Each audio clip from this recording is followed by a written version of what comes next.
বেশিরভাগ মানুষ তাদের টিনেজ ইয়ার ওয়েস্ট করে ফেলে এর জন্য না যে তারা খুব লেজি বা স্টুপিড বলে, বরং এর জন্য যে তাদের এই টাইমটায় কেউ বলার মতনই থাকে না যে তাদের টিনেজ ইয়ার্সগুলো কতটা ইম্পর্ট্যান্ট।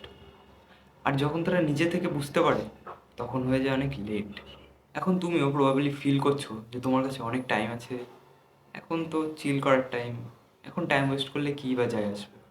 হ্যাঁ, এর মধ্যে কিছুটা ঠিকও, কিন্তু এই টাইমটাকে আমরা যতটা আন্ডার এস্টিমেট করি আর যতটা নেগলেক্ট করি ততটা এটা ডিজার্ভ করে না। এই টাইমটা যতটা ইম্পর্টেন্ট আমরা ভাবি তার থেকেও অনেক বেশি ইম্পর্টেন্ট। আগে একটা জিনিস ক্লিয়ার করে দিই, টিনেজ ইয়ার ওয়েস্ট মানে কিন্তু এটা না যে আমাদের প্রোডাক্টিভ রোবট হতে হবে, যে আমাদের 3টে বিজনেস রান করতে হবে, 14 ঘন্টা বই পড়তে হবে, ভোর 5টার সময় উঠতে হবে, এটা বলছি না। এখন আমাদের মেন ইম্পর্টেন্ট জিনিস হচ্ছে ডাইরেকশন। কারণ দেখো, বেশিরভাগ টিনেজারদের লাইফে কোনো ডাইরেকশনই থাকে না, তারা জাস্ট ফ্লো স্টেটে এগোতে থাকে। বেশিরভাগ টিনেজারদের এখন ডেইলি রুটিন কী সেটা তোমায় বলছি। দুপুর 2টোর সময় ঘুম থেকে ওঠা, উঠে ফোন দেখতে শুরু করে দাও, তারপর খেতে খেতে আবার ফোন দেখতে শুরু করে, খেতে খেতে দেখার পর বিকেল হয়ে যাওয়া, বিকেলে গিয়ে বন্ধুদের সাথে গল্প দেওয়া, গল্প দিতে দিতে ফ্রি ফায়ার খেলা আর আড্ডা মারা, হয়ে গেল।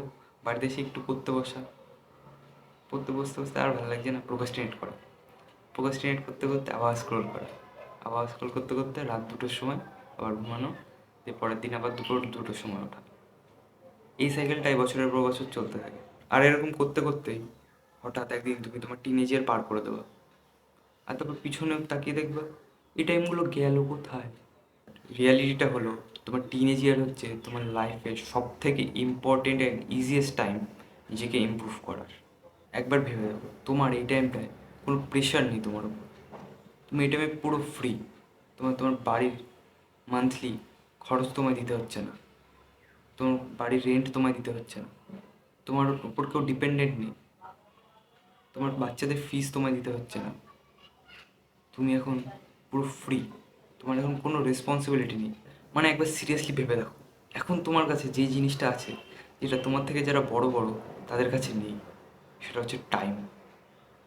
তারা এখন এই টাইমটা রিগ্রেট করছে, আর না হলে নিজেদের উপর প্রাউড ফিল করছে যে তারা তাদের টিনেজ ইয়ারটা ঠিকভাবে চুজ করেছিল, তারা রাইট ডাইরেকশন নিয়েছিল। তার জন্য তারা হয়তো এখন কাঁদছে, আর না হলে নিজের লাইফটাকে এনজয় করছে। তোমার টিনেজ ইয়ারের তোমার সবথেকে বড় অ্যাডভান্টেজ হচ্ছে তোমার কাছে টাইম আছে।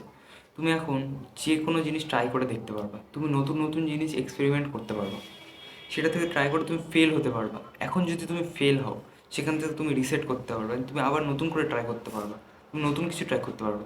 কিন্তু একবার ভেবে দেখো, তোমার উপর তোমার ফ্যামিলির প্রেশার আছে, তুমি 25 হয়ে গেছো, তুমি এখন যদি একটা ভুল ডিসিশন নাও, তোমার জন্য তোমার পুরো ফ্যামিলি সাফার করবে।